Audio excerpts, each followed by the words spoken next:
रामू और महेश नाम की दो दोस्त रहा करती थी। रामू बहुत ही मेहनती था, लेकिन महेश आलस करके अपने खेतों में काम किया करता था। अरे वाह रामू, मैंने सुना है इस साल तुम्हारी बहुत ही अच्छी फसल हुई है। हाँ काका, इस बार मेरी बहुत अच्छी फसल हुई है। फसल बेचने पर मुझे बहुत अच्छा मुनाफा होगा। बेटा, तुम्हारे खेत में कुल कितनी बोरी फसल हुई है? काका, 5 एकड़ जमीन पर कुल 150 बोरी हुई है। ठीक है काका, चलो अब मैं चलता हूँ, मुझे आज अनाज को बेचने के लिए जाना है। ऐसा कहकर रामू वहाँ से चला जाता है। तभी थोड़ी देर बाद महेश भी वहाँ से अपने खेतों की ओर जा रहा था। अरे महेश बेटा, कहाँ जा रहे हो? काका, खेत में फसल की बोरियां आज सुबह जल्दी जाकर मैंने भर दी थी, अब उन्हीं को लेने जा रहा हूँ। महेश बेटा, तुम्हारे पास भी 5 एकड़ जमीन है ना? तो तुम्हारे खेत में इस बार कितनी फसल की बोरियां हुई है? हाँ काका, मेरे पास 5 एकड़ जमीन है और मेरी जमीन पर इस बार 1 एकड़ में 20 बोरियां हुई है, तो 5 एकड़ की 100 बोरियां हुई है। क्यों महेश बेटा, तुम्हारे खेत में 100 बोरी की फसल ही क्यों हुई है? तुम्हें पता है तुम्हारा दोस्त जो रामू है, उसके पास भी 5 एकड़ जमीन है। उसकी जमीन पर 150 बोरियों का अनाज हुआ है, जबकि जहां तुम दोनों के खेत है उधर के इलाके की जमीन तो एक जैसी ही है। क्या कहा? मेरे दोस्त रामू के खेत में इस बार 150 बोरियां की फसल हुई है, लेकिन उसने तो मुझे बताया ही नहीं। ठीक है काका, चलो मैं चलता हूँ।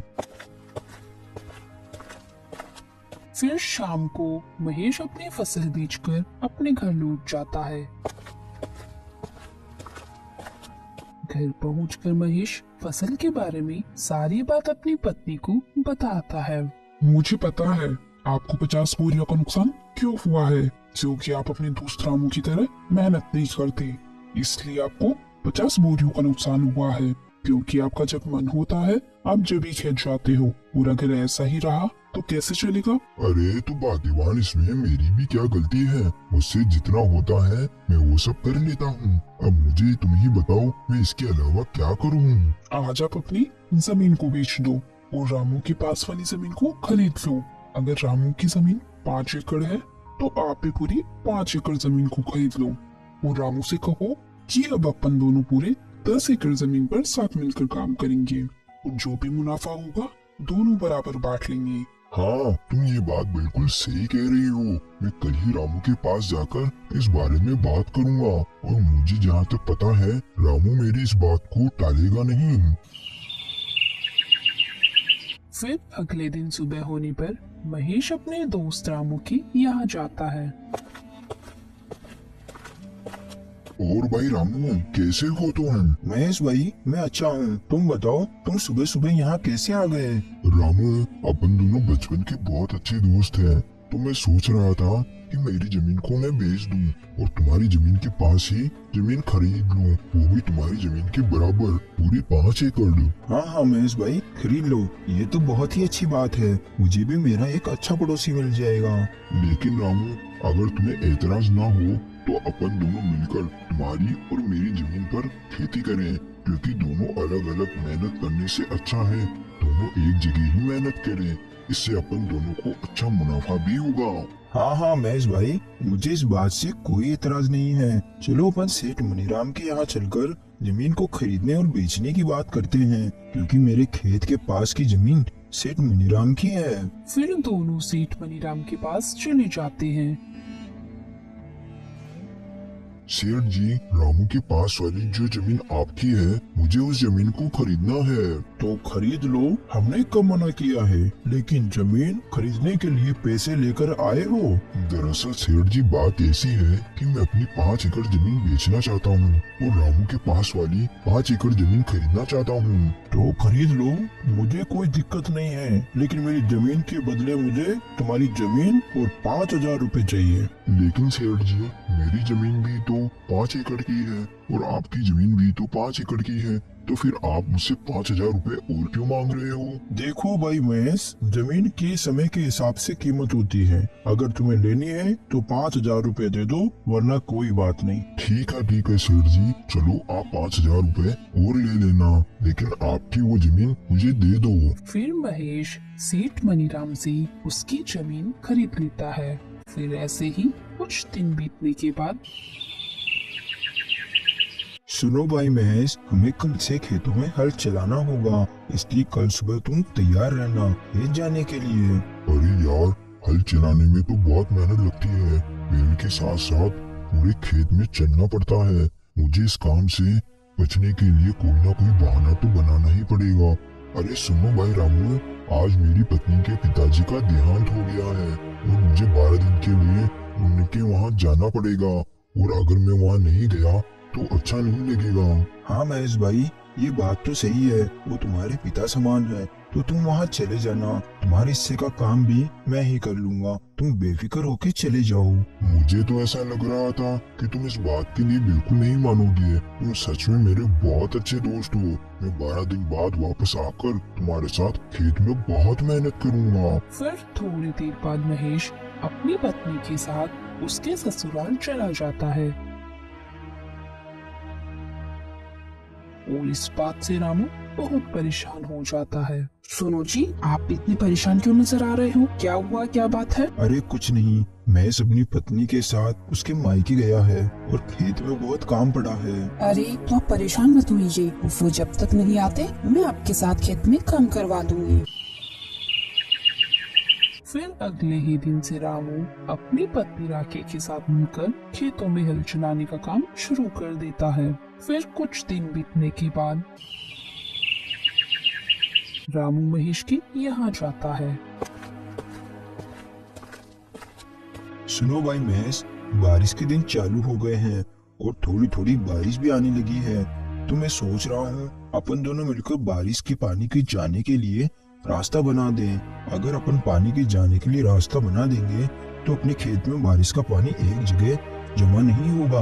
अरे लेकिन रामू भाई, मुझे आज बहुत जरूरी काम है। अरे क्या हुआ महेश भाई, इस समय तुम्हें ऐसा कौन सा जरूरी काम आ गया? अरे हाँ, मैं तुम्हें बताना तो भूल ही गया था।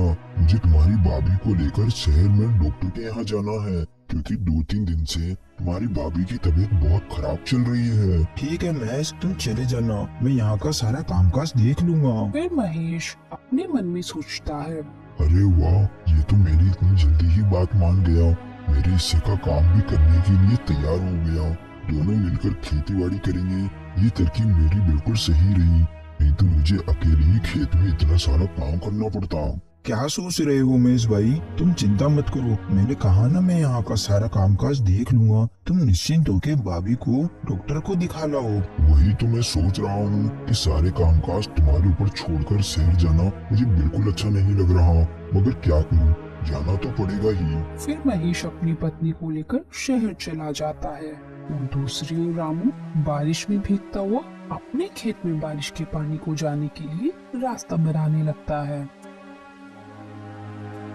फिर रात होने पर, सुनो जी, मुझे ऐसा लगता है जब अपने खेत में कोई काम नहीं होता तो आपका दोस्त महेश घर पर ही रहता है, और जैसे ही आपको खेत में कोई काम होता है वो कोई ना कोई बहाना बना लेता है। मेरा शक बिल्कुल सही है, वो जानबूझकर बहाने बनाता है और शहर चला जाता है। ये तुम क्या बोल रही हो? तुम ऐसा बोलकर मेरे और मेरे दोस्त के बीच झगड़ा करवाना चाहती हो? वो मेरा बचपन का दोस्त है, वो मुझे कभी धोखा नहीं दे सकता। आपको मेरी बातों पर बिल्कुल भी विश्वास नहीं है ना? देख लेना, कुछ ही दिनों में आपको सच का पता चल ही जाएगा। फिर ऐसे ही कुछ दिन बीतने के बाद फसल तैयार हो जाती है। महेश भाई, चलो आज हमें फसल की कटाई करनी है, क्योंकि आज शाम को ही मुझे मेरी पत्नी के साथ शाली की शादी में जाना है, और आज फसल को नहीं काटा तो कल से फसल खराब होना शुरू हो जाएगी। हाँ रामू भाई, चलो आज अपन फसल को काट कर बोरियों में भर लेंगे। फिर वो दोनों खेत में चले जाते हैं और पूरी फसल को काटकर बोरियों में भर लेते हैं। ठीक है महेश भाई, अब अपन ने सारी फसल की बोरियां तो भर ली और अब शाम भी हो रही है, तो मैं शाली की शादी में जाने के लिए निकल रहा हूँ। तुम इन अनाज की बोरियों को बैलगाड़ी में भरकर अपने घर ले जाना। जब मैं कल आऊंगा तो अपन इस अनाज को मंडी में बेच आएंगे।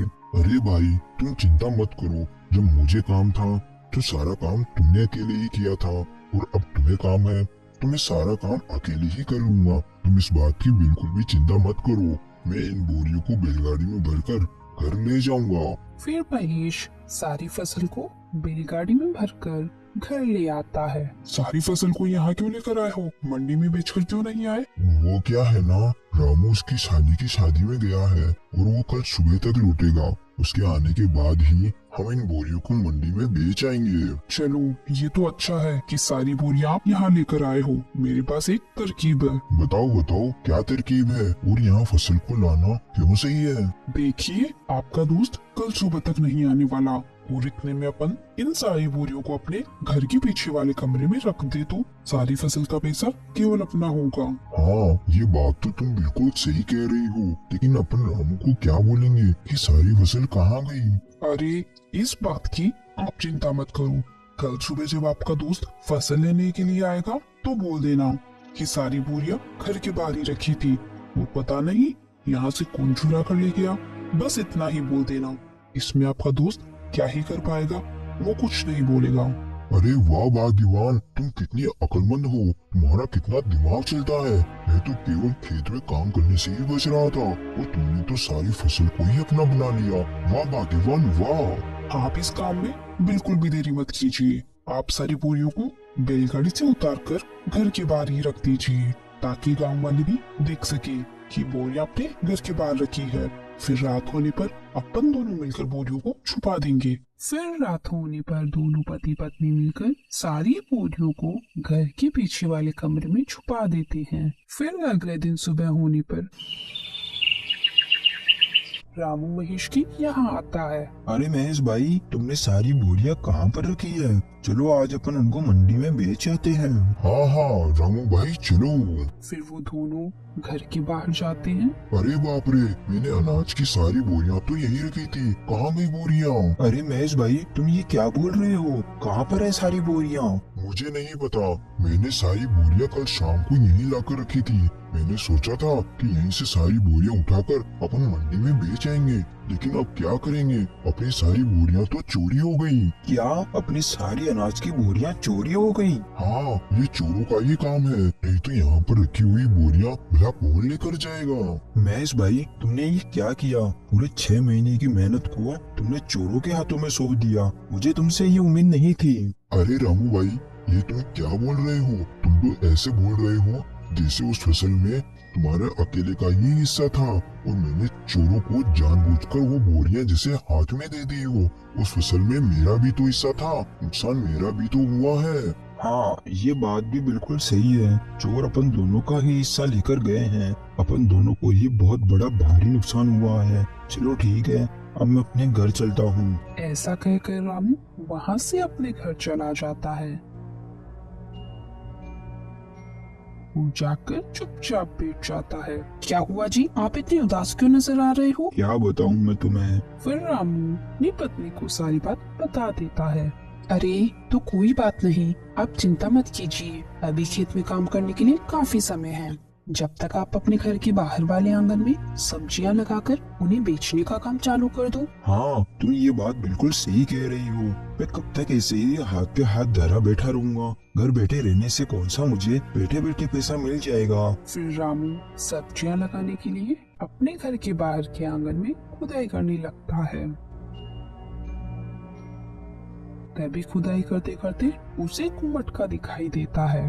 अरे ये तो सोने चांदी से बड़ा हुआ मटका है। ये तो मेरा अच्छा भाग्य है। अगर मेरी फसल चोरी नहीं होती तो मैं कभी यहाँ सब्जियां नहीं लगाता और ना ही यहाँ जमीन पर खुदाई करता। अगर इसमें से एक सोने का सिक्का भी बेच दिया तो मेरी फसल के बराबर मुझे पैसे मिल जाएंगे। फिर रामू अंदर जाकर सारी बात अपनी पत्नी को बता देता है। ये सब भगवान की ही कृपा है, क्योंकि आप बहुत मेहनती इंसान हो। मेहनत का फल हमेशा मिलता ही मिलता है। और वो उधर दूसरी ओर, सुनो जी, आज रात को अपन इस फसल को मेरे भाई के यहाँ ले जाएंगे और रात में वहीं रुक जाएंगे। फिर कल सुबह इस फसल को शहर में ही बेच देंगे। हाँ हाँ तुम बिल्कुल सही कह रही हो, अपन ऐसा ही करेंगे। फिर रात होने पर महेश और उसकी पत्नी दोनों उस कमरे में जाते हैं तो देखते हैं उनकी सारी फसल की बोरियां खराब हो चुकी है। अरे ये क्या हो गया? अपन ने इनको यहाँ छुपाने से पहले ये तो सोचा ही नहीं कि अगर फसल को थोड़ी भी हवा नहीं मिलेगी तो सारी फसल खराब हो जाएगी। ये सब तुम्हारी वजह से हुआ है। जो अपन को अपने हिस्से में मिलने वाला था अब तो वो भी नहीं मिलेगा। चला गया अब अपने हाथ से सब कुछ। अब क्या करेंगे अपन दोनों? हमारा सब बर्बाद हो गया अब। तो दोस्तों, हमें इस कहानी से यही सीख मिलती है कि हमें कभी भी किसी के साथ बुरा नहीं करना चाहिए, क्योंकि बुरा करने वालों के साथ बुरा ही होता है। वो रामू बहुत ही मेहनती आदमी था, तो उसे उसकी मेहनत का फल मिल ही गया। Thanks for watching.